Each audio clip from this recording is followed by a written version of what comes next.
6:30 de la tarde, una hora menos en las Islas Canarias. Sean todos muy bienvenidos a la redacción abierta, edición de la tarde en el Toro Televisión. Hoy, jornada de viernes, como siempre, prestamos atención a los datos. Tenemos datos del Ministerio de Sanidad. Los de ILLA confirman 15.816 nuevos contagios, de los cuales, que se hayan verificado en las últimas 24 horas, tenemos 6.591. Y eso sí, el Ministerio confirma que han fallecido 222 personas. Ya saben que de eso Simón se ríe abiertamente. 140 muertos, ¡ah, qué divertido! Tal, no sé qué, bueno, ya no sé qué, de qué hablaremos. Tal. Bueno, pues 222 personas han muerto hoy. Y ese impresentable sigue dando estas cifras. Lo veremos el lunes. El impresentable Simón. De esos datos, ¿qué parte corresponde a Madrid? Que es un poco el meollo de esta cuestión. Bueno, pues bien, Madrid hoy presenta 1.548 nuevos casos en las últimas 24 horas. De los 6.591, pues en Madrid hay 1.548. En Madrid se han producido 44 fallecimientos y respecto a esa novedosa fórmula de contar el índice de incidencia de la enfermedad, es decir, qué porcentaje de contagiados hay por 100.000 habitantes, les tengo que contar que un día más Madrid está por debajo de los 500, concretamente en 451,8.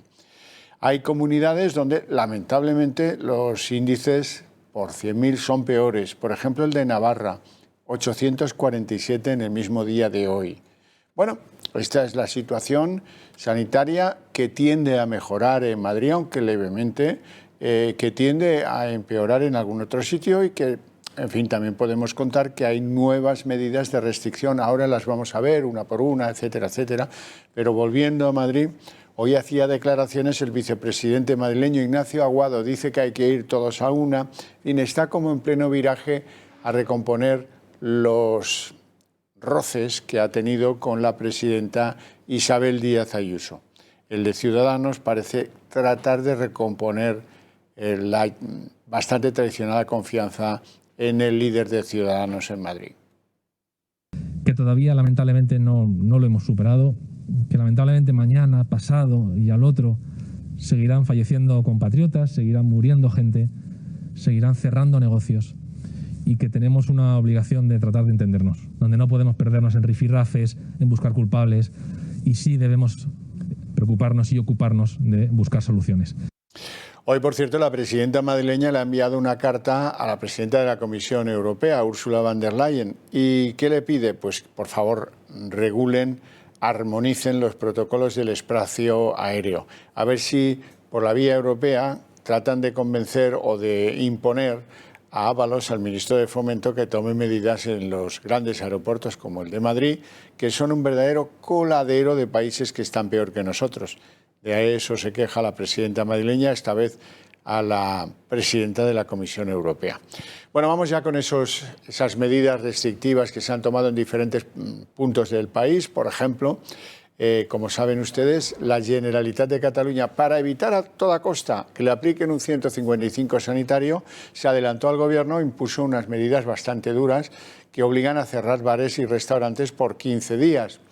Ayer, a estas horas, la cosa estaba pendiente de que los jueces dijeran algo.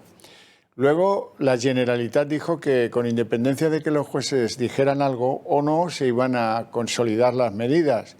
Así lo hizo. Y hoy los jueces han dicho que las medidas son muy razonadas y han avalado, desde el Tribunal Superior de Justicia de Cataluña, las medidas tomadas por esa Generalitat, ahora en manos del que era su vicepresidente, Pere Aragonés. Sin embargo, los hosteleros, los dueños de bares, de restaurantes, están pues muy enfadados y han protagonizado, ahí lo ven, manifestaciones a la puerta de la Generalitat, en las que le reclaman que tomen otro tipo de medidas más científicas porque dicen que no se ha producido contagio alguno entre sus clientes y que ellos son seguidores estrictos de las normas que les han impuesto hasta ahora, pero que no ven bien este cierre porque ya arrastran una situación económica muy compleja y creen que si cierran completamente durante 15 días, pues no podrán subsistir.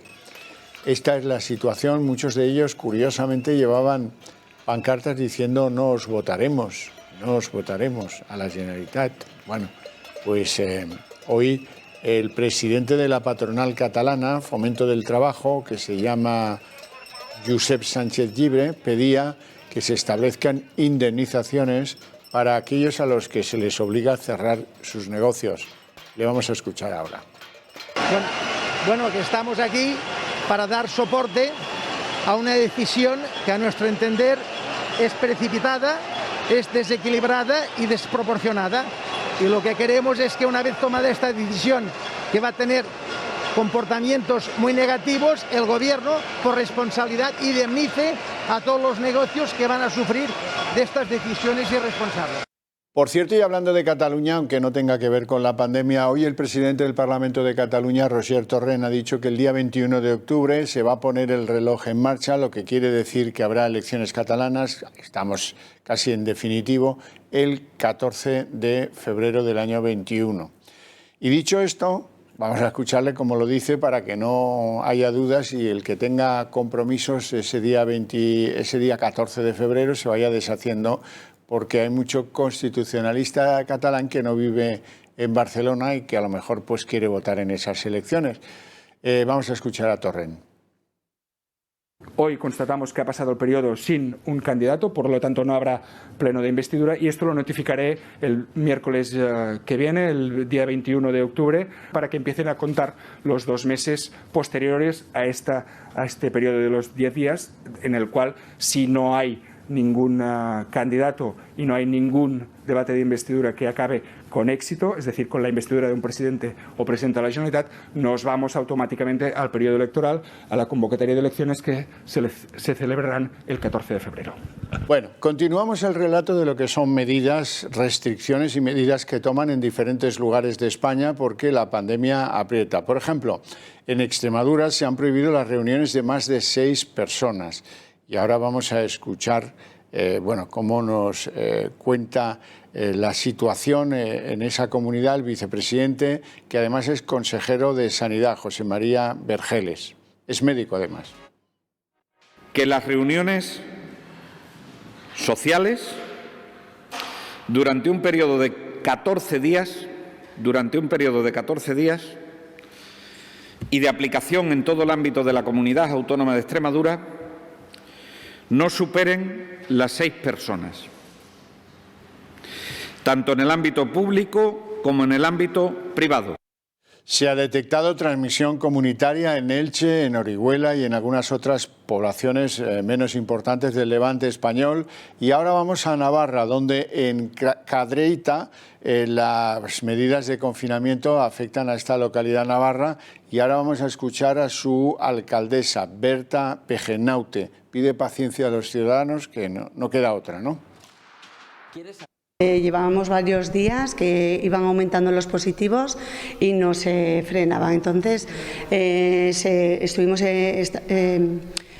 en contacto continuamente con el Departamento de Salud y ya pues llegamos a la conclusión de que había que tomar medidas mucho más drásticas y ya habíamos solicitado en varias ocasiones un cribado de toda la población. Entonces ya lo consideraron y lo que dijeron era que lo mejor era un combinado de cribado de toda la población con confinamiento perimetral del pueblo. Y entonces nosotros pues lo vimos necesario. Bueno, como ven, la sensación de repunte está generalizada en unos sitios con más afectación que en otras, pero también da la sensación de que en un momento o en otro llegaremos todos a estar seriamente afectados por el COVID. Sobre todo después de que ella dijera que nos espera una Navidad muy difícil y 6 meses por lo menos de complicación por el dichoso virus.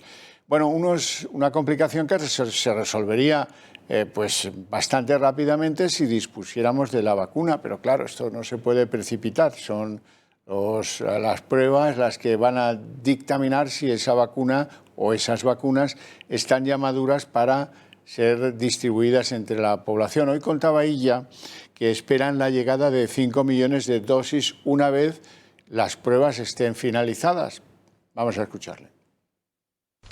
que hem firmat ja en el context de l'estratègia comú que tenim a la Unió Europea 3 contractes amb tres companyies perquè subministrin vacunes al conjunt de la Unió Europea que seran repartides equitativament, i un d'aquests contractes contempla el subministre de 30 milions de dosis al mes de desembre, dels quals uns 3 milions vindrien a Espanya, sempre i quan la vacuna hagi passat els filtres de seguretat i d'eficàcia que ha de passar i que estan en aquests moments en marxa, no?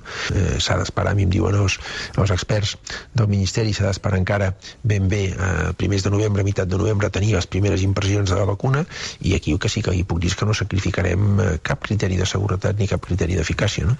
Però, per tant, si superés aquests processos, aquests anàlisis clínics, aquests filtres de seguretat, doncs al desembre tindríem aquestes dosis. Es muy bueno que ella hable en catalán y haga entrevistas para medios de comunicación de Cataluña. Quiere decir que a lo mejor nos deshacemos de él el 14 de febrero, es decir, unos meses antes incluso, que se va a hacer la campaña electoral en Cataluña, con lo cual le perderemos de vista y siempre saldremos ganando. Pongan a quien pongan. Es difícil poner a un filósofo tan torpe, la voz de su amo que es Peter, ya saben, este es la voz de su amo, y no se sabe ni guardar la mascarilla, como ayer demostró el doctor Juan Luis Stegman. Pues efectivamente, es silla y de poco nos vale.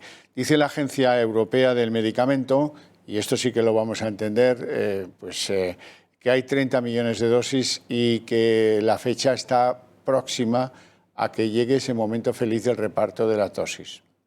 Il vaccino sarà il 2021 e speriamo che sia l'anno dei vaccini, più di uno, che l'arrivo del vaccino è l'inizio della fine della pandemia, non è la fine. Bueno, este habla italiano porque es de la Agencia Europea del Medicamento, no porque se vaya a presentar, a lo mejor sí, algunas elecciones en su país. Su país es más serio que el nuestro y el que es político solo es político. Y el que es filósofo, si acaso es político, pero no ministro de Sanidad. En fin, cosas que ocurren. Hay una diferencia fundamental, como ven ustedes, siempre hay una diferencia fundamental que depende de la incompetencia de un gobierno. El nuestro es el number one. No hay gobierno más incapaz que el nuestro. ¿Por qué lo digo? Hombre, pues miren, le voy a poner dos ejemplos. Mire, el primero, le voy a hablar de Grecia. En Grecia hoy hay un verdadero escándalo porque han alcanzado 508 contagios en 24 horas. Como les dije antes, en España estamos en 6.591. En Grecia, gran bronca, gran escándalo porque están en 508 contagios. En Grecia tienen la población más envejecida que la española. En Grecia tienen menos recursos. En Grecia tuvieron 3 intervenciones de Bruselas que los dejaron temblando por alguna arrogancia política. Sí, pero hombre, ellos supieron poner al frente del control de la pandemia a expertos, a científicos, y supieron hacer que sus políticos, que también los tienen malos, estuvieran en segunda línea y dejaran hacer a los científicos, a los expertos, a los que entienden de virus y de pandemias. El resultado, pues absolutamente ridículo si comparamos el número de fallecidos, el griego respecto del enorme número en España, unos 58.800, camino de 60.000. Al paso que vamos llegaremos pronto. Segundo ejemplo, Portugal, gobierno socialista, ojo, gobierno socialista como el nuestro. Se blindó, Portugal se blindó. Dicen que ahora las cosas no van tan bien como en la primera oleada, pero claro, a nosotros nos parece maravilloso.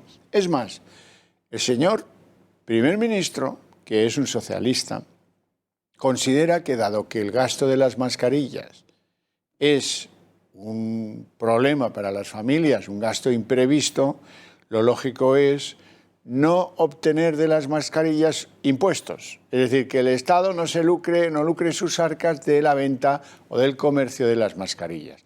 Bastante tienen, deben pensar en Portugal, con pagar lo que cuestan. No les pongamos encima un impuesto. Es un bien básico de consumo, luego que no tenga IVA o que tenga un IVA muy reducido.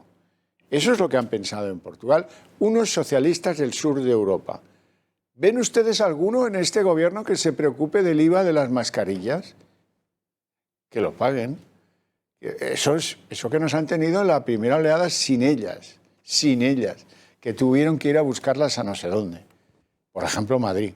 Madrid es la única administración que ha repartido mascarillas gratis a los contribuyentes, a los ciudadanos de de la autonomía. Bueno, vamos a ver qué pasa, qué diferencias hay entre las mascarillas y su IVA en Portugal y en España. Bueno, pues aquí estoy en Portugal, estaba en ese hotel, me he venido a este supermercado a comprar pues el pan y para continuar la ruta. ¿Y cuál ha sido mi sorpresa?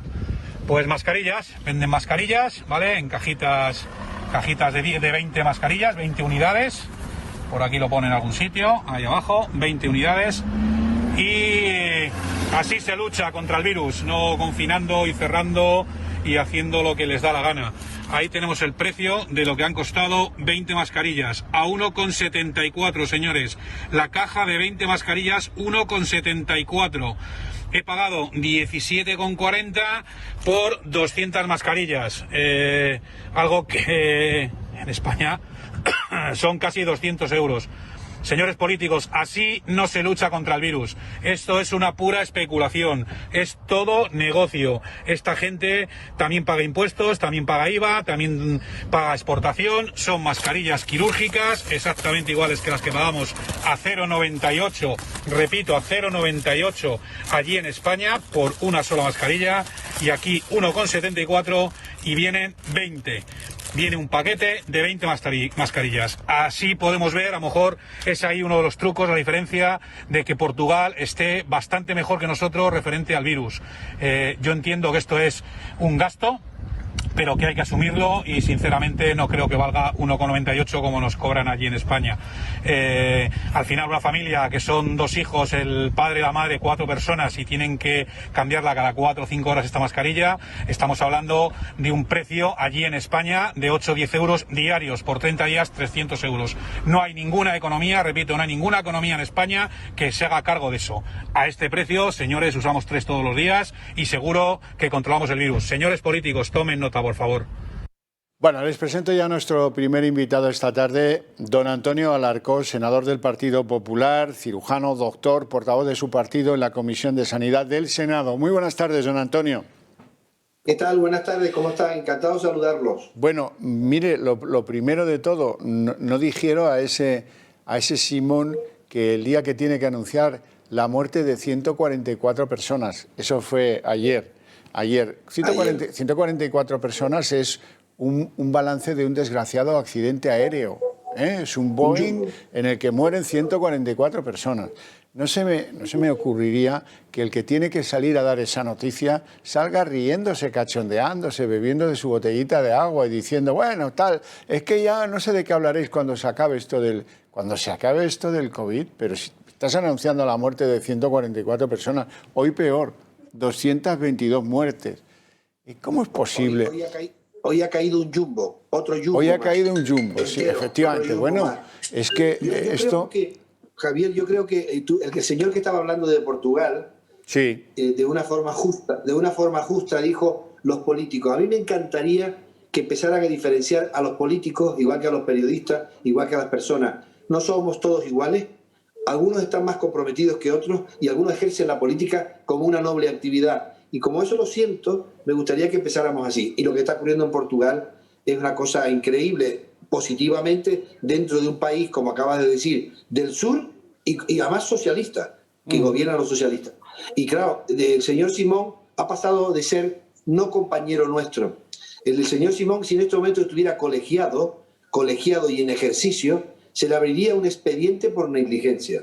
Y creo que estas cosas que están ocurriendo en España, que son tristes y que la culpa la tiene el coronavirus, el COVID-19 es el primer culpable, que sale de China y que tuvo 2 meses que no se contó nada a la comunidad científica, pero después de eso la gestión ha sido nefasta. Y los resultados, peor, porque las cosas en la vida se miden mayoritariamente por los resultados, no por las palabras. Y los resultados que estamos teniendo en este gran país que se llama España, aunque algunos lo quieran fragmentar, son nefastos, de verdad que son nefastos. Y yo siempre digo, y en tu programa más, que yo como político, como ciudadano, como cirujano, como lo que quiera, nunca me alegro que las cosas funcionen mal. Me encantaría decir en tu programa que están funcionando bien y que las cosas van bien, pero no puedo decirlo porque no lo encontramos, porque la gestión de esta desgracia que nos está ocurriendo a todo el mundo, pero en España en particular,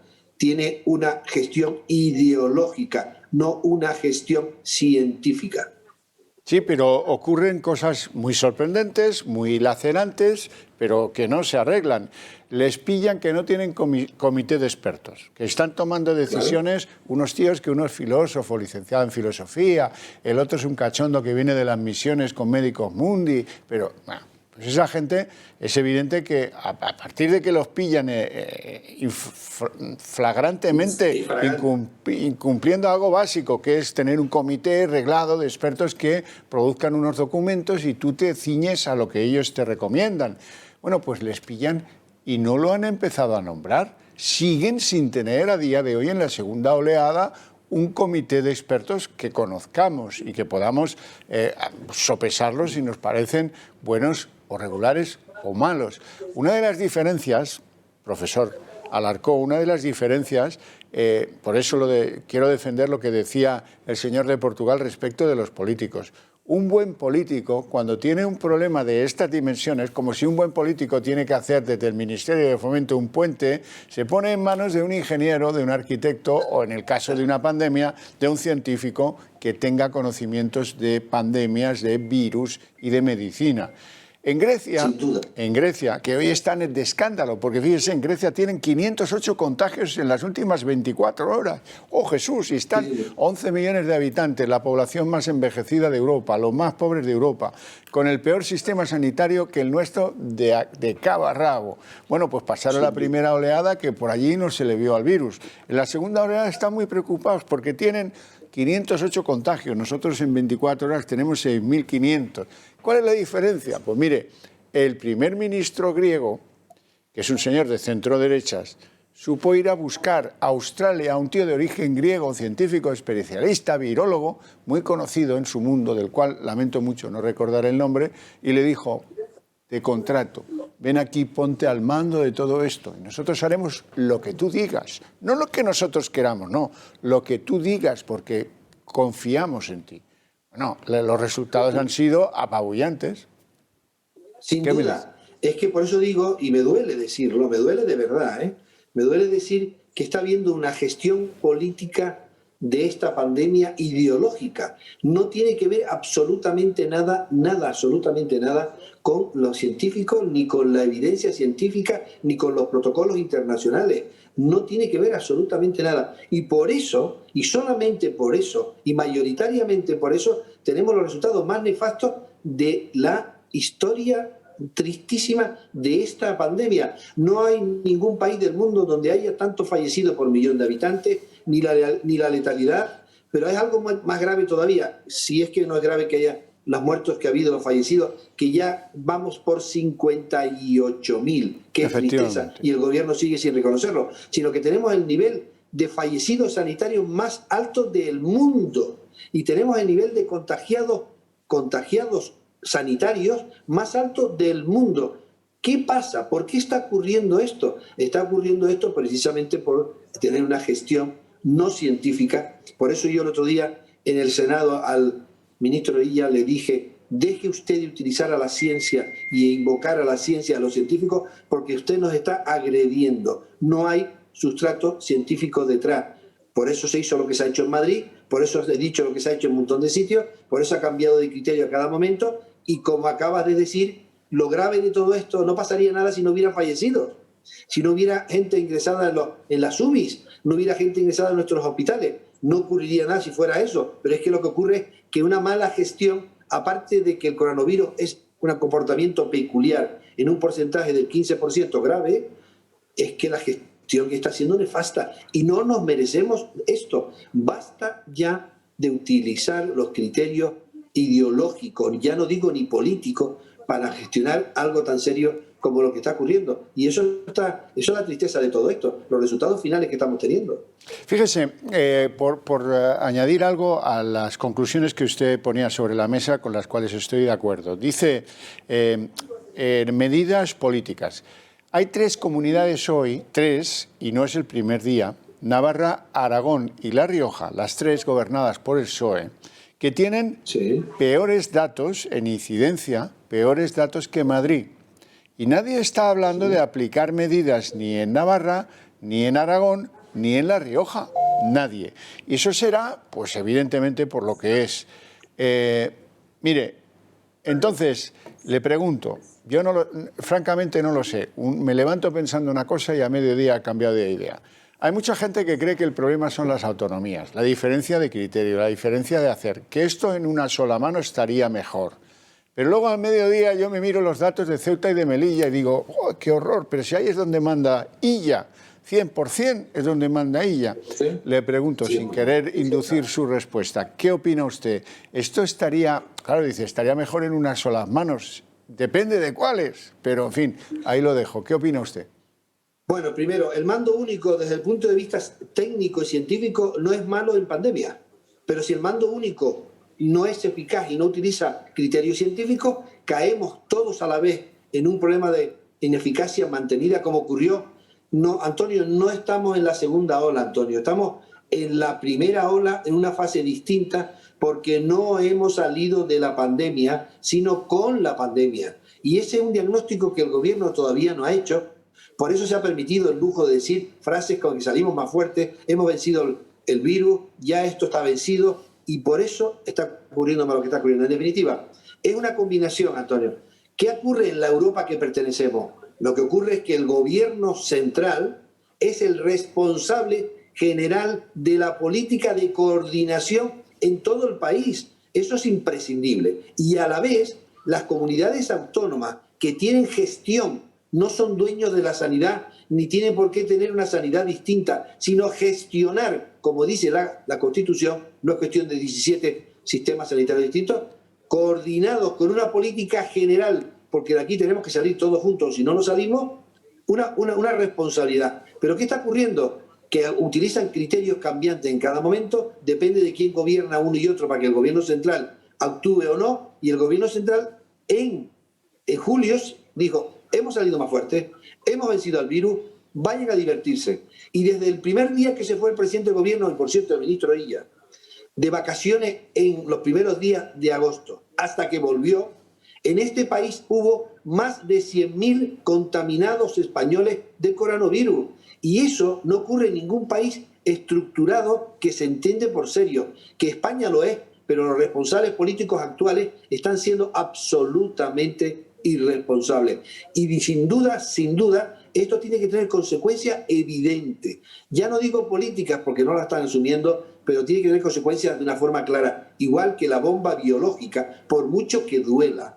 La bomba biológica que ocurrió en la semana del 8 de marzo ha sido un acicate terrible para que hubiera habido lo que ha ocurrido en Madrid principalmente y después en el resto del país. Colapso sanitario y siempre aumento de fallecimientos. Y eso es lo que está ocurriendo. No está ocurriendo ni más ni menos, tristemente ni más ni menos. ¿Qué ha ocurrido en Francia? Por cierto, en Francia, que también Macron cometió un error importante de permitir que se celebraran las municipales, porque a él creía que le venía bien, ha ocurrido que después lo controló, ahora se la ha descontrolado y la justicia y la fiscalía están actuando de facto, sea presidente de gobierno, sea ministro o no, para ver qué está pasando. Y un grupo de científicos importantísimos del mundo y españoles han sacado un manifiesto publicado en la revista Lancet que necesitamos, porque lo necesita el mundo también, pero España, ¿qué ha ocurrido en este gran país para que las cosas sean las peores? Tristemente, las peores. Tenemos un ranking absolutamente de fallido enorme y eso no ocurre porque sí, ni por el coronavirus chino, ni por los médicos, ni por los sanitarios, ni por el sistema. Ocurre porque ha habido una gestión ideológica de forma evidente, con evidencia científica clara, de esta pandemia terrible que nos está asolando. Tampoco ha ayudado mucho, don Antonio, la dependencia intelectual de unos tíos que no valen para nada, la OMS. Por ejemplo, ¿usted me quiere decir de verdad que una Organización Mundial de la Salud tiene que hacer hoy una nota diciendo en España los contagios se han multiplicado por 3 respecto del mes de marzo? ¿Es que en la OMS no saben que en marzo aquí no se practicaba ningún tipo de prueba? ningún tipo de PCR, ningún tipo de nada. Luego será bastante obvio que si ahora masivamente se practican, aumente el nivel de contagios. Eso no es noticia, señores de la OMS.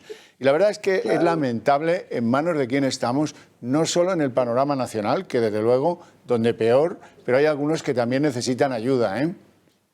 Claro, yo creo que la OMS, que es una organización mundial de la salud, que se crea por la unión de muchos países que lo financian, tiene connotaciones de quien lo financia, es evidente. Pero también es verdad que dentro de la OMS hay científicos y técnicos que si se le hicieran más caso hay cosas que nunca se hubieran dicho. Es verdad, y es así. De todas maneras, creo que la OMS es necesario que exista y habrá que regularlo de alguna u otra manera, donde la dependencia económica de esa organización importante no contribuya a nada de lo que se diga. Y evidentemente ha habido tremendos fallos de comunicación importantes. Hay un dato muy claro también. Todos los periódicos extranjeros que yo he tenido acceso en el día de ayer por la tarde y al día anterior por la mañana, de izquierda, de derecha, digo izquierda, derecha, dependiendo de quiénes son los propietarios y quiénes son las editoriales, todos, sin excepción de ninguno de los importantes europeos, han dicho que no están de acuerdo con la gestión que se hace en España y que lo dicen y toman postura esos periódicos de esos países porque influye directamente también por lo que está ocurriendo en Europa. ¿Por qué dicen eso? ¿Por qué es? Porque creo sinceramente que se está haciendo de forma errónea y además de forma, como digo, ideológica. Y por eso yo le dije de todas maneras al señor Illa, señor Illa, su gobierno está intentando de una forma clara institucionalizar la mentira. Por favor, no lo haga. Por favor, unos puntos importantes que va a salir de esta pandemia es cuando tanta tensión que tenemos, con tanto estado de alarma interno, fisiológico o patológico dentro de nuestro cuerpo, más inseguridades, más falsedades, van a crear un estado psicológico de este país que habrá que reconstruirlo con una estrategia nacional de reconstrucción. Y eso se lo comentamos, se lo dije, y es verdad que el ministro Illa utiliza la psicología inversa y le dice a usted al ministro Illa, mire, usted lo está haciendo mal, y te responde con la risa sardónica que tiene, muchas gracias por lo que usted me está diciendo, es usted un caballero, me está usted estimulando para hacerlo, y se lo dice tan tranquilamente.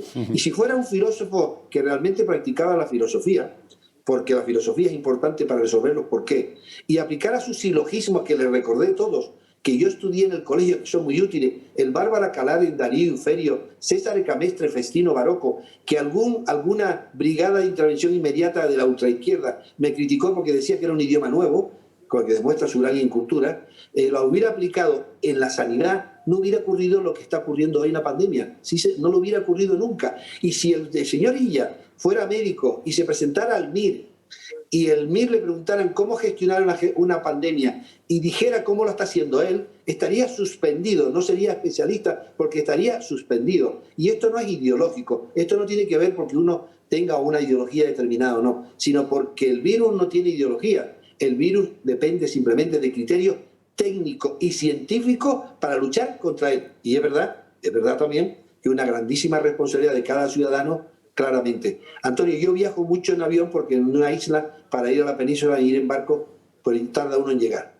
Y no puedo ir en coche, ni puedo ir en tren porque hay un mar maravilloso por medio. No se hace nada en los aeropuertos. Y después el ministro Illa nos responde, le pregunté en el Senado, ¿cuántos PCR se han hecho en Madrid, en el aeropuerto? No respondió, porque no se hace nada, ninguno. Y si no se hace ninguno, ni hay control de nada, ¿cómo le puede exigir a usted, por ejemplo, a Madrid, que no tenga problemas?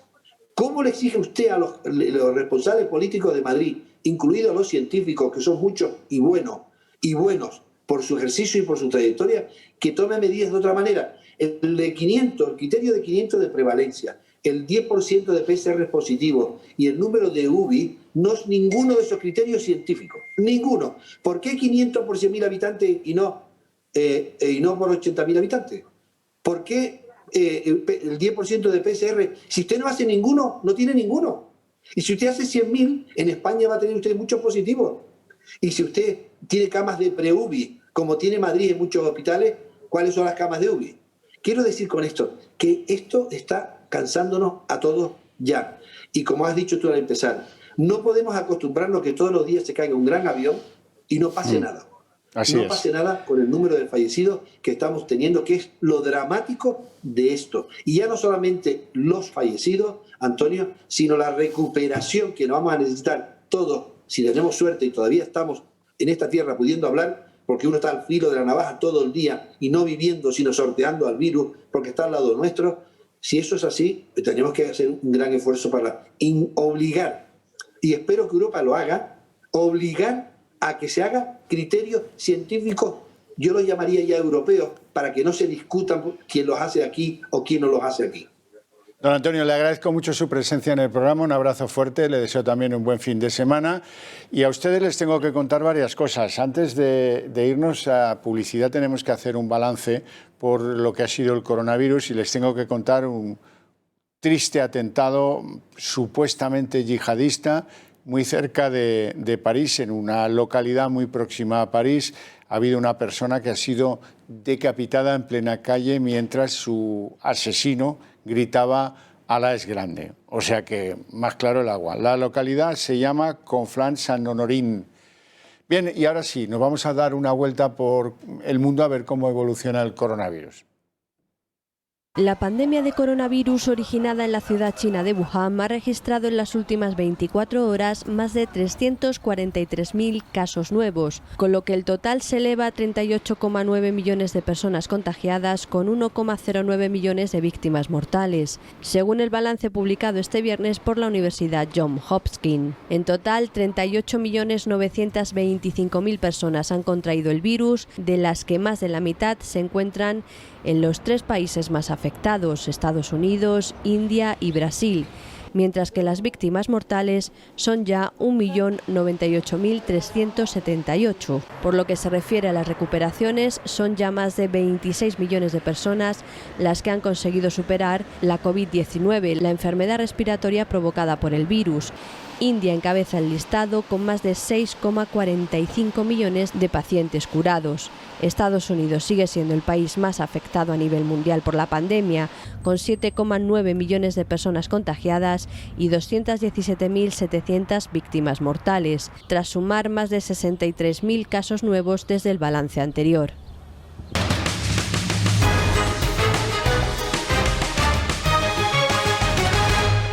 Les presento ya a nuestro siguiente invitado, que me acompaña aquí, está sentado ya a mi derecha. Muy buenas tardes, Jesús Félix García de Pablo. Buenas tardes. Muy bien. De Pablos. De Pablos. De Pablo, y eso sería quitar parte del apellido. Bueno, este señor ha hecho un estudio muy concienzudo sobre las ayudas comunitarias que van a llegar a España. Sobre las ayudas comunitarias y sobre las que van a llegar a España, las dos cosas. Primera pregunta. ¿Europa ha sido coherente en el reparto de esas ayudas?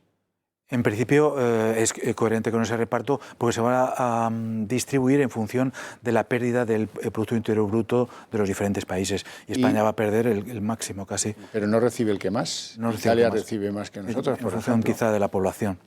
Hay un mix ahí de población e impacto de la crisis del COVID en la economía. De la pandemia, sí. España pues va a decrecer, como ha dicho el Fondo Monetario Internacional, aproximadamente el 13% del PIB este año. Bueno, vamos a lo que va a recibir España, si le parece bien. Sí. España va a recibir 140.000 millones, ahora van a ver un gráfico para que no pierdan detalle y se empapen bien de la situación, de los cuales de esos 140.000 millones, 67.500 son subvenciones. Sus subvenciones. Y 72.500 son préstamos que habrá que devolver. Que habrá de devolver en el momento oportuno, sí. Está... Claro, es que este es un tema bastante importante. Si te subvencionan y te dan, o si te prestan y tienes que devolver. Bueno, a esas dos fuentes básicas de dinero que nos llegará de Europa, digo que nos llegará con mucha intención, hay que añadir 21.325 millones que Europa entrega a nuestro país para ayudarnos a sufragar los subsidios o los ERTE, sí, del desempleo o del empleo que no puede ejecutarse por razón de la pandemia. Así que en junto estamos recibiendo de Europa, recibiremos 161.325 millones. Esto es así, ¿no? Es así, sí. 25.000 millones, en teoría, los tendríamos que recibir en 2021 y otros 25.000 en 2022. El resto pues lo recibiría hasta los 67.500, los recibiríamos en 2023. Claro, eso es muy importante, los tiempos de recepción.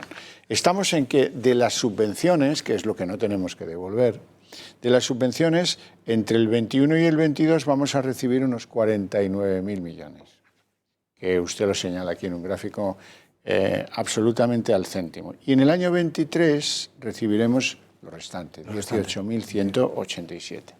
Así es que, pues mire, yo sabe que le digo, me parece que está bien, estas ayudas nos van a servir, seguramente nos ayudan a hacer una economía distinta a la que tenemos hoy, pero que aquí falta una pieza fundamental de la que nadie habla, que son las ayudas que el propio gobierno español está dispuesto a aportar de sus arcas, como Francia, que aportó en un plan de 100.000 millones para ayudar a sus empresarios y a su gente fundamentalmente, pero que además tenía una parte que es que el 40% de los 100.000 millones era para atender lo que no se podía recaudar por la vía fiscal. Eso es lo que he hecho en falta aquí, algo que nos ayude a llegar al año 21, al momento de recibir estas ayudas y préstamos, y algo que apuntale ese montón y montón de empresas, usted conoce, vive este mundo mejor, más cerca que yo, que necesitan liquidez, que necesitan que las apuntalen, que les ayuden a pasar el Rubicón de este año y medio que tienen muy malo. Malo, sí. Yo echo de menos, estoy de acuerdo con usted, en que es necesario un plan complementario por parte del Gobierno, que ponga dinero que realmente no lo ha puesto. Realmente lo que ha puesto el Gobierno son avales, 145.000 en avales para las empresas. Lo que llaman del ICO. Del ICO, que al final los bancos se le han traspasado el riesgo al ICO y que hay que devolver. El problema es que los empresarios están con una inquietud porque realmente no han recibido ayudas directas en forma de subvenciones o en forma de ayudas fiscales. Que es lo más fácil de hacer, digamos, de administrar. Tú coges y destinas del plan un 40%, como los franceses, esto a lo que vamos a no ingresar por las rebajas fiscales. Y ya no causa daño en las cuentas públicas, digamos, ¿no? Sí, me comentaba el otro día un empresario que la contradicción de tener que hacer el pago fraccionado cuando realmente no ha tenido una serie de beneficios, ¿no? No ha tenido actividad. Entonces, la situación es bastante dramática, ¿no? Porque ya tienen que empezar a devolver los créditos de los ERTES pues, en marzo de 2021 y no tienen tesorería todavía para avanzar. El agravamiento de la pandemia va a producir una importante crisis, claro, porque hay muchas empresas que no podrán avalar o mantener su actividad durante tantos meses, ¿no? Seguramente habrá leído usted en los últimos días, sobre todo, diferentes críticas recibidas desde Suiza y desde Alemania, fundamentalmente, en el sentido de que España, con esos presupuestos proclives al gasto público, proclives a la deuda, al déficit público, a lo mejor no es lo más adecuado que ellos gestionen estas ayudas europeas. Sí, porque bueno, se ha incrementado el límite de gasto del 53% para el próximo año y bueno, lo importante es que se mantenga la empresa, que se fomente la inversión, no que se incremente el gasto público, porque eso va a generar más deuda y eso va a ser una solución a corto plazo, pero a largo plazo pues no va a ser la solución más viable para la economía española, indudablemente. Y desde el punto de vista del empleo, hombre, esta ayuda europea nos viene estupendamente, nos paga parte, no todo, parte de los ERTES. No todo, pero buena parte sí. Ahora, da la sensación, no sé si usted tiene esa misma sensación, de que al gobierno de nuestro país ya le va bien como le va. O sea, ya le va bien extendiendo pues, la renta mínima, extendiendo el ERTE, tal. Y que lo que se dice apuntalar, proteger el empleo industrial y de servicios con medidas que coadyuven a que se vayan a recuperar. A lo mejor ya deberían haberlo hecho. Hoy he leído que quedan 600.000 españoles en ERTES en estos momentos, día de hoy. Bueno, pues oye, ayudemos a que se reactive su actividad y nos desaparezcan como problema. Yo actuaría así si fuera el gestor de lo público. Sí, es muy claro. Me gustaría hablar a la opinión pública de las recomendaciones que ha hecho la propia Comisión Europea el 20 de mayo de 2020, que lo dice efectivamente con mucha claridad, ¿no? Fomentar la inversión, a fomentar la educación, la investigación, el apoyo a las pequeñas y medianas empresas en materia de tesorería, ¿no? Para que no se produzca el concurso. Entonces, estas son una serie de medidas muy adecuadas que nunca hace referencia a un aumento del gasto público disparatado, sino medidas coherentes en orden al mantenimiento del empleo y al fomento de la inversión en sectores claves de la economía española. Bueno, si vamos a los 140.000 millones o sobre todo a los 72.500 que vienen por la vía de préstamos, esos que están sujetos a una presentación de un estudio de queremos hacer esto y que en Bruselas le pongan el sello de es adecuado y lo empezamos a pagar para que se haga, pues yo tengo la sensación, ¿qué quiere que le diga? Usted que es un hombre que habla claro, también como yo, que de esto se van a beneficiar los 4 del IBEX, esos que conocemos que ya han presentado proyectos con toda legitimidad, ¿quién soy yo? Pues que Endesa, pues que Adif, pues que Iberdrola, pues que, en fin, Naturgy, que aún no ha dicho nada, pero supongo que también presentarán algo, y que ahí se va a quedar toda esta ayuda, que son cosas importantes las que vayan a hacer, sí, yo no digo que no, pero que esto no capilariza, que no va a llegar a empresas de menos dimensión. Exactamente, el proyecto europeo en materia de préstamos y este tipo de ayudas, pero ya condiciona un poco el problema, la dinámica, puesto que el 30% dice que deben de ser para ayudas a la transición ecológica y otro 20% a la transición digital, con lo cual estas empresas de telecomunicaciones como Telefónica o las empresas energéticas como lo estamos comentando de Endesa, que ya ha presentado el proyecto, o Adif o todo este tipo de empresas, gran empresa que tiene una gran infraestructura para presentar los proyectos, es posible y hay un peligro evidente en que se quede con este tipo de préstamos y estas ayudas no lleguen a la pequeña y mediana empresa que constituyen el 98% del parque de... Bueno, pues mi última consideración, usted que es un inquieto de los patrimonios naturales que tiene nuestro país, lo más rentable para España, me pregunto y le pregunto, ¿no sería activar de nuevo un plan hidrológico que ayudara a nuestro sector, a la agricultura de buena parte de este país y lo pusiera y ayudara a que esa agricultura fuera un elemento central de esa nueva economía a la que queremos ir, visto que hemos perdido mucha pistonada en el mundo agrícola, mucha pistonada en el mundo industrial? Nos orientamos en los últimos 20 años a un sector de servicios que ahora tiene dificultades y volvemos a mirar atrás y recordamos que la agricultura podría ser infinitamente. Usted eso seguro que sabe muchísimo. Bueno, yo creo que usted tiene razón. Realmente tenemos un sector primario muy potente, ¿no?, de cara a la exportación europea y debe ser España la huerta de Europa, que produzca toda la fruta, verdura, de cara a la exportación y puede ser una forma de generación de empleo. Se necesita ampliación de un plan de regadíos y luego otras zonas de España para la energía fotovoltaica o sectores fundamentales que tiene la economía española y que pueden ser muy dinámicos en esta materia el crecimiento económico, el fomento del empleo, que ya lo dice la propia recomendación de la Unión Europea, ¿no? Lo que pasa es que eso siempre es un conflicto político de magnitudes extraplanetarias, porque ahí los intereses de una comunidad no coinciden con los de otra y el PSOE siempre ha sido, en ese sentido, y ahora el que gobierna pues es el PSOE, pues muy contrario a excitar los odios intracomunidades. Así es que no esperen nada por el lado hidrológico de estos planes. Bien, pues oiga, le hemos dado un repaso a las ayudas europeas. Le agradezco mucho que esta tarde de un viernes esté aquí conmigo don Jesús Félix García de Pablos y nos vemos pronto poniendo la lupa a algún otro de los problemas de este país. Evidentemente, muchas gracias por la invitación. Alguno de los impuestos, que usted es un especialista también en eso. Bien, hacemos una pausa, vamos a publicidad y a la vuelta continuamos.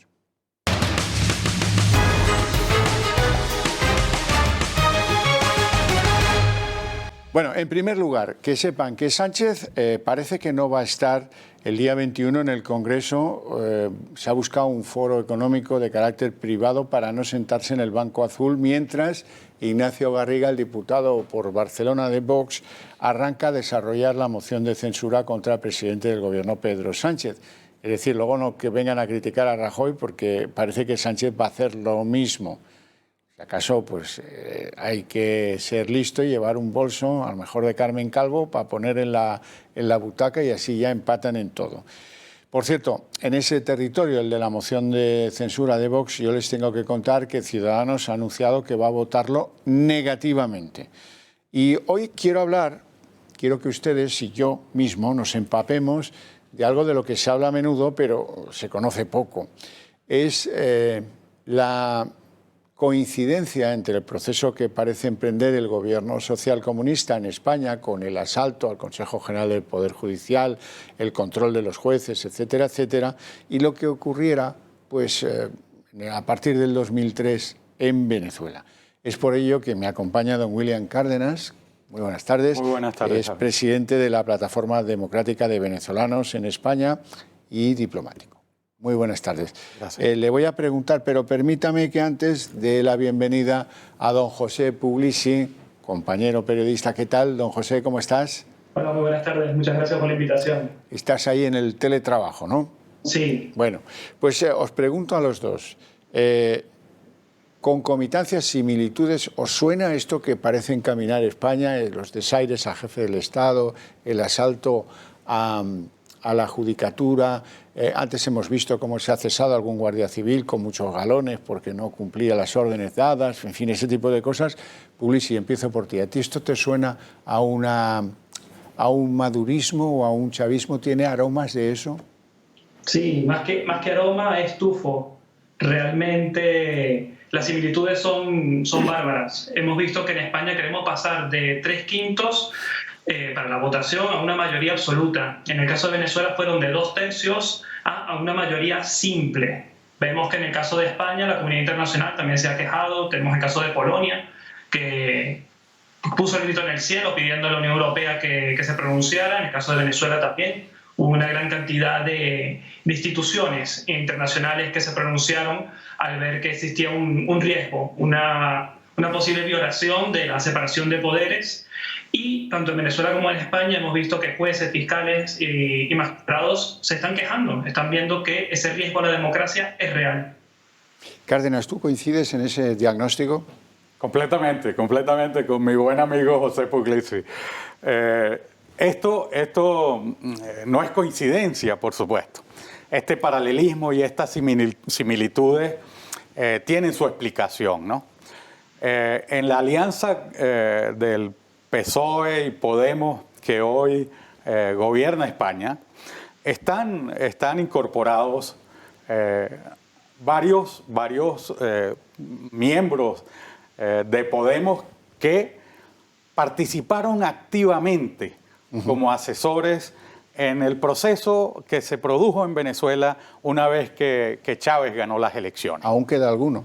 Y exacto, todavía está por allí el que llaman el Jesucristo de la economía, ¿no? Un asesor económico de Chávez, Alfredo Serrano Mancilla, ¿no?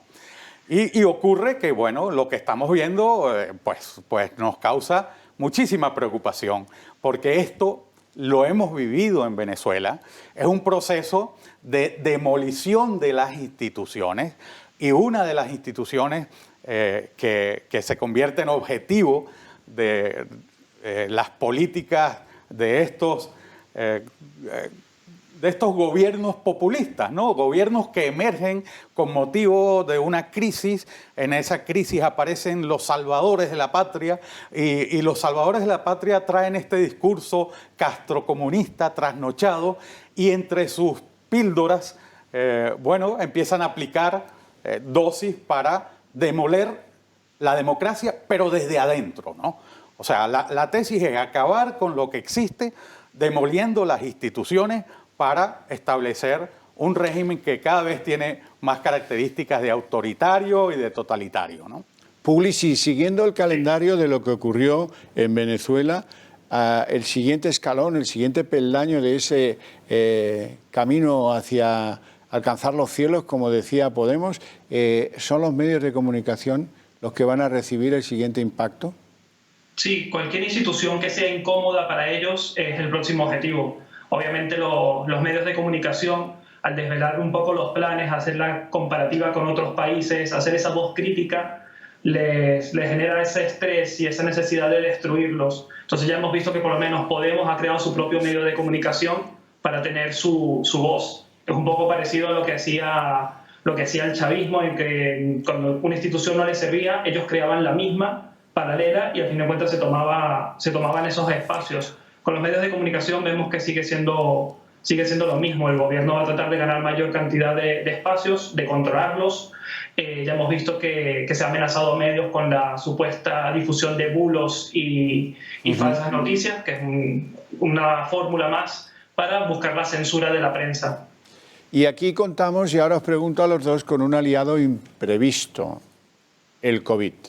El COVID, los estados de alarma, la reducción de las libertades individuales, el temor, el que los ciudadanos hoy, pues a lo mejor los jueces en España se hubieran movilizado antes contra la reforma del Consejo del Poder Judicial, pero mira, claro, es que verás, es que estamos, pues uno en casa, el otro tal, el otro cual, un poco desarmados. La sociedad, cuando tiene un conflicto sanitario de esta magnitud, cualquier sociedad se desarma mucho.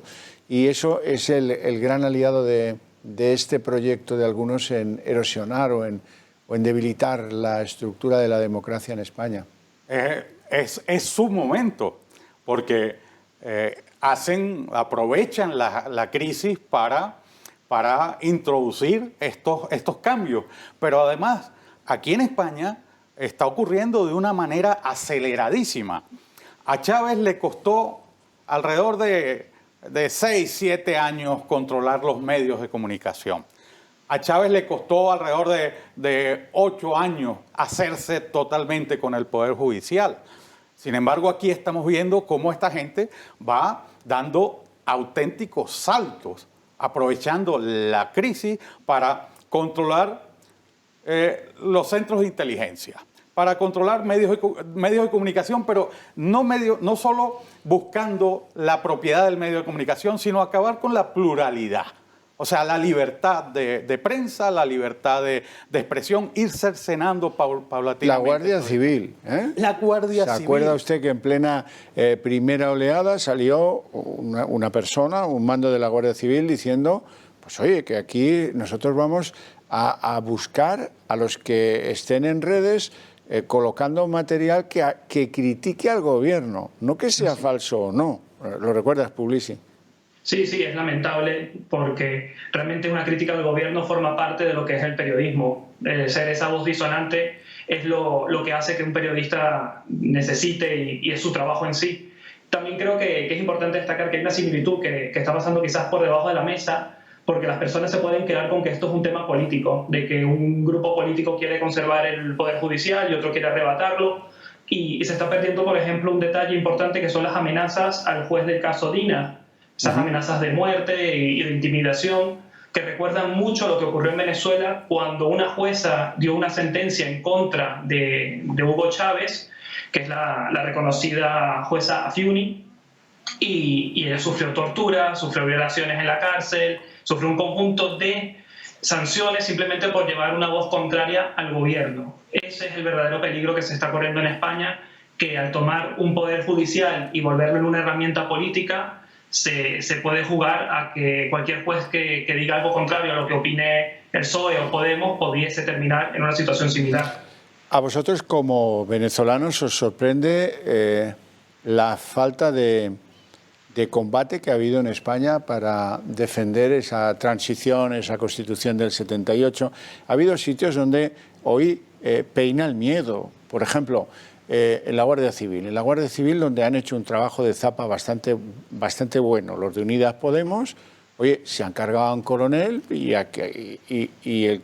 mensaje al que desobedezca. Al coronel Pérez de los Cobos se le proponía, oiga, cometa usted un delito, prevarique ante lo que le ha ordenado el juez, informe a su ministro del Interior de las investigaciones de su policía judicial. Bueno, pues la verdad es que hubo unas cuantas dimisiones asociadas al fenómeno, pero nunca más se ha vuelto a hablar. Y supongo que el mensaje ha llegado hasta el último de los guardias civiles que lleva uniforme. En el mundo de los funcionarios, hubo unos funcionarios en la delegación del Gobierno de Madrid que le dijeron precisamente a la Guardia Civil: uy, el delegado del gobierno, madre mía, aquí nos tiene torturados, aquí se aplica medidas antipandemia y luego no se reconocen fuera. Bueno, pues sí, luego cambiaron de opinión. También los funcionarios, pues parece que han adoptado una posición como de no te la juegues. Sí, es cierto que justamente con el tema de los Cobos ha avanzado hoy, ha habido una nueva noticia con respecto al trámite. y parece que el Tribunal Supremo pidió al Ministerio Fiscal preguntó si debe o no debe tomar medidas contra el ministro del Interior. Pero lo que sí vemos es que tanto en las fuerzas, cuerpos de seguridad, como en la propia población, existe como una duda muy grande a si realmente esto está tomando el rumbo de Venezuela o de otros regímenes latinoamericanos, y recuerda mucho el venezolano diciendo esto no es Cuba. Entonces esa situación vemos que se está replicando. Vemos que el español cree que esto no es Venezuela, como nosotros creíamos que Venezuela no era Cuba. Ya, en algunos momentos, algunos españoles estamos convencidos de que el inicio de esta carrera para la erosión o la conducta dictatorial en España es el nombramiento de Dolores Delgado como fiscal general del Estado, en la medida que venía de ser diputada del PSOE y no tiene el más mínimo aspecto de neutralidad, que es lo que se requiere cuando alguien nombra un fiscal general del Estado. ¿Cómo lo veis? Bueno, es uno de los síntomas más evidentes, ¿no? Chávez se hizo con el Poder Judicial cuando se produjo aquella sentencia el año 2002 del Tribunal Supremo en Venezuela que dijo, no, el 11 de abril lo que ocurrió fue un vacío de poder, ¿no? La reacción de Chávez fue tan virulenta, tan violenta, fue además pública en la televisión, insultó al Poder Judicial, que a los dos años estaba produciendo una maniobra legislativa, ¿no? Que fue aprobar una nueva ley del Tribunal Supremo en la que aumentó de 20 a 32 el número de magistrados para garantizarse de esa manera el control del Poder Judicial. Por supuesto, era controlar el Tribunal Supremo, los fiscales eran subfiscales y hubo uno que tuvo algún movimiento extraño y se lo cargaron, o sea, se lo quitaron del medio porque ellos necesitan este tipo de regímenes, necesita el control de la justicia. Eso es fundamental, porque eso es lo que te garantiza la impunidad. O sea, el poder transgredir la ley, transgredir la Constitución, atropellar a los ciudadanos, atropellar los derechos, violentar los derechos humanos incluso, y que no pase nada, ¿no? En Venezuela, desgraciadamente, ya lo dijo el informe de la ONU que se acaba de publicar, que se han cometido terribles crímenes de lesa humanidad y nunca pudieron ser juzgados, porque cuando algún juez se atrevió a contradecir los dictados del gobierno, le hicieron lo que señalaba José hace un momento, ¿no? Agarraron a la señora María Lourdes Afiuni, la metieron en la cárcel. Chávez pidió que la condenaran a 30 años de cárcel. En la cárcel la violaron, la torturaron, la maltrataron, y esa fue una lección para el resto de magistrados y de jueces. Entonces, es la manera de operar, de demoler las instituciones, pero no solo las instituciones. Aquí estamos viendo un ataque sostenido, por ejemplo, contra lo que ha sido la transición. La transición española ha sido un ejemplo para el mundo. Bueno, pues han estado atacando la transición, han estado atacando seriamente a la monarquía, y todo esto, a nosotros que venimos de vivir una situación semejante en donde lo que se pretende es acabar con el sistema desde dentro del sistema, a nosotros no nos engañan. Nosotros sabemos lo que están haciendo y por supuesto nos vemos en la obligación de advertir y de decir hay que reaccionar, ¿no? Ulises y Cárdenas, quiero compartir con vosotros unas imágenes de hace unos días en Barquisimeto, para que vean cómo recibe la población de Venezuela, Barquisimeto, la caravana de José Luis Rodríguez Zapatero. Está por allí como analista electoral, blanqueando lo que podríamos llamar pues el régimen de Maduro, y de forma espontánea la gente pues sale a las calles a arrojar piedras a esa comitiva de coches blindados, coches oficiales, policía, etcétera, que acompaña el día a día de Zapatero en Venezuela. Bueno, esto sin duda alguna merece una explicación, y a mí no se me ocurre ninguna mejor para explicar por qué apedrean a Zapatero, que lo que dice una señora evidentemente cabreada por la presencia en Venezuela de Zapatero defendiendo a Maduro. La vamos a escuchar a continuación. En las elecciones de nosotros, ¿hasta cuándo Zapatero nos va a estar jodiendo? ¿Hasta cuándo? El que se mete en su país, no en el de nosotros, porque él no está pasando hambre, no está pasando necesidades. Nosotros tenemos un comunismo aquí. Si a él le gusta el comunismo, ¿por qué no lo va a poner allá en España? ¿Por qué viene a ponerlo aquí en Venezuela? Alcahuete, debe tener los millones de dólares para las elecciones, serán para ir para las elecciones, pero en España no se lo van a calar, porque nosotros tenemos que calarnos nosotros los venezolanos. Cuando esto se dice en la calle, a ese régimen le queda poco, ¿eh? Bueno, le queda poco al régimen, y los que actúan, como ha venido actuando el expresidente Zapatero, deberían reflexionar acerca de cómo su conducta penal se está comprometiendo. O sea, cuando el informe de la misión de determinación de los hechos de la ONU dice que en Venezuela se han cometido terribles crímenes de lesa humanidad, el que tú continúes actuando a favor de ese régimen, además se señalan los responsables, Nicolás Maduro, el ministro de la Defensa, Vladimir Padrino López, el ministro del Interior, Néstor Reverol. Cuando tú sigues avalando ese régimen, en gran medida estás comprometiendo tu complicidad con un régimen criminal. Y no te sorprendas que en un futuro esta señora termine haciendo cosas más serias, ¿no? Sí, sí.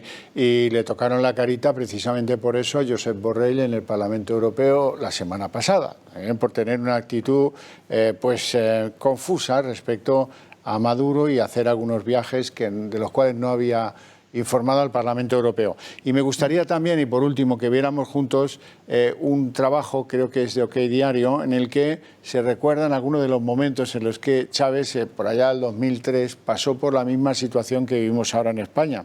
Vamos a verlo.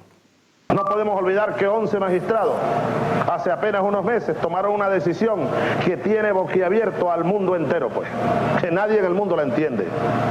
Y aquí no hubo golpe, pues. Que es una decisión del tribunal, que esa es la democracia, que es la decisión de la mayoría, y eso tiene que ser acatado por todos y cada uno de los habitantes de la República. Lo que pusieron fue una plasta. Yo respeto todos los poderes, pero como jefe de Estado debo hacer reflexiones en torno al funcionamiento de los poderes. Esos 11 magistrados que votaron a favor de esa decisión no tienen ningún tipo de moral para tomar ninguna otra decisión. No tienen moral. Son unos inmorales. Y creo que habrá que publicar un libro con sus rostros, con sus caras, para que el pueblo vea quiénes son, porque además se fueron de vacaciones. Ellos pusieron la plasta que pusieron y se fueron de vacaciones. Puglisi, ¿recuerdas esos momentos? Sí, lamentablemente son momentos, no sé si traumáticos, pero se permanecen en la mente de todos los venezolanos.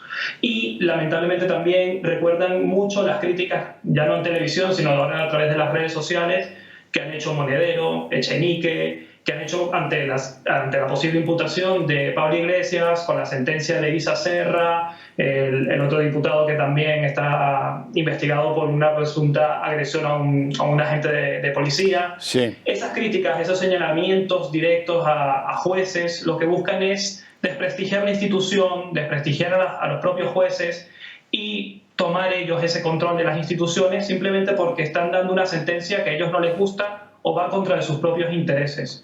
Hoy lo señalaba de esa misma manera, para añadir a tu comentario, hoy lo señalaba Irene Montero. Decía que sería un escándalo internacional insospechado que acabaran imputando a su compañero, al vicepresidente Iglesias. Vamos a escuchar a Irene Montero. Había trasladado al Tribunal Supremo un informe en el que no aconsejaba, de hecho rechazaba que se abriera una causa contra el vicepresidente, pero sigue estando en manos del Tribunal Supremo el decidir si se abre esa causa. ¿Debe dimitir el vicepresidente si finalmente resulta investigado? no contemplo esa opción. Me parece que eso sería un escándalo internacional, es que es inconcebible. ¿Un escándalo internacional? ¿Por qué, Puglisi? Simplemente porque pues sería un escándalo para ellos que quedase demostrado que el vicepresidente ha incurrido en delitos de tal gravedad. Pero yo creo que internacionalmente, y la Unión Europea lo avala, lo que se busca es un sistema judicial que sea transparente y que no haya techos de cristal, que no haya nadie intocable, que da igual que sea el vicepresidente o el mismo presidente, si ha incurrido en delitos debe responder por ellos.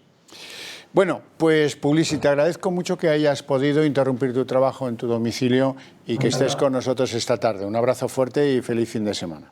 Igual, muchísimas gracias. Y a usted, don William, quiero que veamos dónde nos duele el zapato. El zapato nos duele en esa reforma exprés del Consejo del Poder Judicial que lo viola todo. Y sin embargo, pues no parece que el gobierno español vaya a hacer una reflexión de última hora, decir es verdad, esto es un error, metámoslo en un cajón y olvidémonos de esto a futuros. Hoy lo defendía Sánchez desde Bruselas. Vamos a escucharle. El Gobierno está dispuesto a llegar a un acuerdo ya, en el día de mañana, no esperar más, con el Partido Popular para desbloquear la situación y la renovación del Consejo General del Poder Judicial. Mostramos con absoluta contundencia nuestra disponibilidad, la absoluta disponibilidad para poder negociar, acordar esa renovación. Lo que no se puede hacer es mantener una posición de bloqueo que dura ya 2 años y cuyos visos son de estar 6 años. Pues hoy le ha salido un inconveniente porque Inés Arrimadas dice que de ningún modo las imposiciones del PSOE se pueden dar por buenas. Y nosotros lo que hemos hecho es presentar una propuesta, porque es falso ese dilema de o bloqueo o cacicada que nos pone encima de la mesa Sánchez, ¿no? No, ni bloqueo ni cacicada, reforma a la europea, reforma para despolitizar y para hacer más moderno y más claramente separado del poder legislativo o ejecutivo del poder judicial, ¿no? Y por tanto es una propuesta muy sensata. Además es una de las propuestas que yo siempre digo que me encantan porque no costaría ni un duro a los españoles, es decir, es un cambio legislativo y con eso pues nos ahorraríamos muchas presiones injustificadas a la justicia, ¿no? Y por si se les han olvidado los argumentos del Partido Popular de por qué no han llegado a un acuerdo antes con los socialistas, Enrique López los resume. Hay que buscar mayorías cualificadas, que es lo que pide la Constitución, que es lo que pide el Tribunal Constitucional. Y esas mayorías cualificadas hay que conformarlas con los partidos fundamentalmente de Estado, que defienden la Constitución y no van contra la Constitución. Yo no puedo negociar con Bildu o con Esquerra el nombramiento de vocales del Consejo General del Poder Judicial cuando lo que están proponiendo es precisamente acabar con la Constitución. ¿Cómo lo ves? Pues lo veo terriblemente grave, ¿no? Yo creo que el Partido Popular tiene toda la razón, ¿no? Tú no te puedes sentar a negociar con unas personas que tienen credenciales constatadas de antidemócratas. Pero si estos señores cuando pasaron por Venezuela, estoy hablando de Unidas Podemos y todo su liderazgo, estos señores estaban apoyando un régimen de narcoterroristas y violadores de derechos humanos. ¿Cómo te vas a sentar con ellos a negociar el futuro del Poder Judicial de España? Si además aquí sabes perfectamente que están pretendiendo atacar a la propia Constitución. O sea, si les permites esto, pasado mañana vendrán a buscar un mecanismo para que vayamos a una constituyente, porque están copiando lo que hizo Chávez. Eso ya lo dijo el ministro de Justicia. Exacto. O sea, ellos van anunciando las cosas porque además se sienten poderosos y van abonando el terreno para que estas cosas se produzcan. Yo creo que le costaría mucho a cualquier demócrata sentarse con un terrorista. Bueno, parece que hay algunos partidos políticos españoles del estatus que tienen una trayectoria importantísima en la vida política española a la que esto se les ha olvidado. Menos mal que el Partido Popular mantiene todavía una posición digna defendiendo los signos, los símbolos de España, defendiendo las instituciones de España, la monarquía, la transición, la democracia española, y que no nos quiten lo que todos tenemos. Cuando Chávez logró meterse por aquella vía. Bueno, al poco tiempo Chávez estaba violándole los derechos humanos a los venezolanos porque sabía que tenía el Poder Judicial domesticado, violando la propiedad. Recordamos todos aquello de exprópiese en el centro de Caracas, ¿no? Disponiendo de la propiedad privada. Bueno, pues nosotros tenemos que mantener una posición de resistencia y de firmeza ante estos atropellos, ¿no? Bueno, pues la firmeza va por barrios. Por ejemplo, hay un fiscal, el del Supremo, Luis Navajas, que estaba muy repercutido porque había decidido tumbar con un sencillo auto 21 de las querellas de personas que creen que la gestión del COVID ha sido muy mal enfocada por este gobierno. Bueno, él estaba preocupado y entonces, pues estas cosas que te juega el subconsciente, para liberar su conciencia de haber hecho aquella cosa, que ya veremos si se consolida o algún juez queda en España que dice ni hablar. Esto no digo todos, pero en su buena parte hay que investigar esas querellas, eso espero yo. Bueno, ese día se le aflojó la lengua y arremetió contra un fiscal, supuesto fiscal anticorrupción, que tiene un ligue, tiene un plan con la abogada de Podemos que se llama Marta Flor. Bueno, el fiscal se llama Estampa y le dedicó una buena reprimenda. Vamos a recordarla. Habría tenido que excluir de esa junta de fiscales de sala a algunos compañeros, magníficos juristas, pero absolutamente esclavos de su ideología, en este caso, que acudieron a mi despacho a influenciarme sobre el fondo de este asunto. ¿Cómo? Pues aconsejarme, oye, en su hombro radica el prestigio de la carrera, no vayas a poner un baldón en tus últimos meses. Bueno, esto no tiene nada que ver con lo que yo quería decirles. El fiscal Navajas lo que dijo es que a este señor, a Estampa, su colega fiscal en anticorrupción, que estaba en comisión de servicios, habría que devolverle a las Islas Canarias en barco de vela, porque había sido su conducta muy reprochable, la conducta de ayudar a Podemos a construir los papeles para el juzgado, las peticiones de ser considerado víctima, etcétera, etcétera. Eso es lo que dijo Navajas. Y al final, ¿qué pasó? Pues lo que pasó es que el propio Navajas hoy ha emitido una carta pidiendo excusas a Estampa, no sea acaso que vayamos por mal camino ofendiendo a algunos de los que vienen ahora con fuerza, que son los amigos judiciales de Unidas Podemos.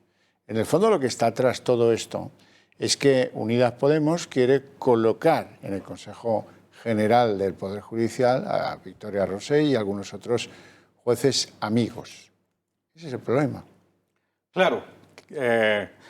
El tema es que el presidente del gobierno, Pedro Sánchez, se ha convertido en el caballo de Troya de Unidas Podemos. O sea, dentro de la gobernabilidad que ejerce el Partido Socialista Obrero Español en estos momentos en España, está ocurriendo algo que es absolutamente anómalo. Hay un partido que tiene una representación bastante escasa, pero que sin embargo condiciona la conducta del partido de gobierno. Esa alianza está generando toda una cantidad de perturbaciones, porque es que los populistas de Podemos lo que saben hacer es esto y no saben hacer otra cosa, porque además utilizaron a Venezuela de laboratorio y están repitiendo las mismas tácticas, las mismas estrategias y las mismas políticas que hicieron en Venezuela. Yo les exigiría a estos señores para que, de verdad, o sea, que son antidemócratas, que los venezolanos los conocemos como antidemócratas, que lo primero que tienen que hacer es pedirle perdón al pueblo venezolano que se está muriendo, que está pasando hambre, que está sufriendo. Hay 5 millones de venezolanos que han tenido que salir huyendo del hambre y del terror de Venezuela. Y ellos han sido incapaces, ni siquiera, bueno, de pedir perdón ni hablar, pero de condenar al régimen de Maduro, bueno, eso es imposible. Entonces ellos están muy bien dentro del caballo de Troya tratando de causar la explosión del sistema político español. Fue lo que hizo el rol que cumplió en Venezuela. Ese rol lo cumplió Hugo Chávez, ¿no? El rol de caballo de Troya. Dentro del caballo de Troya en Venezuela, dentro de Chávez, venía Fidel Castro, que siempre quiso apropiarse del petróleo venezolano y de las riquezas de Venezuela. Bueno, Chávez fue quien permitió y facilitó que la dictadura cubana dominara a un país que en aquel entonces era un país, una democracia perfectible, con muchos problemas, con muchas cosas, pero... La más antigua del continente. La más antigua del continente y hoy un país en ruinas. El petróleo, acabaron con PDVSA, con la empresa petrolera, acabaron con todo en Venezuela. Narcoestado. Así es. Bueno, les he contado antes que se había producido un atentado en una pequeña ciudad muy próxima a París, en el que una persona había sido decapitada y el agresor o el asesino gritaba las cosas de siempre, Alá Akbar. Bueno, ahora ya sabemos algo más. Sabemos que el fallecido era un profesor, sabemos que el profesor había enseñado en clase caricaturas de Mahoma, y lo que también sabemos es que el joven que le decapitó ha sido abatido por la policía francesa, que anda con pocos miramientos. Bueno, pues ese es digamos, el círculo de ese atentado yihadista muy cerquita de París. Y me gustaría que escucháramos como colofón, William, lo que ha dicho Carlos Sáenz en la entrega de los premios Princesa de Asturias. Ha hecho un alegato muy elegante y muy medido en favor de la corona de España. Lo escuchamos. Gracias a toda la familia real por el apoyo incondicional y cariño que durante tantísimos años han mostrado al deporte en general y a todos los deportistas españoles en particular. Su determinación y compromiso han sido esenciales para fomentar en nuestro país los valores y el amor por el deporte, para apoyar a miles de jóvenes en sus disciplinas y para que nuestra bandera haya ondeado en lo más alto de los innumerables podios por todo el mundo. La Casa Real ha sido y sigue siendo nuestro mejor embajador. Bueno, William, muchísimas gracias por compartir conmigo esta tarde-noche de viernes. Te deseo un buen fin de semana.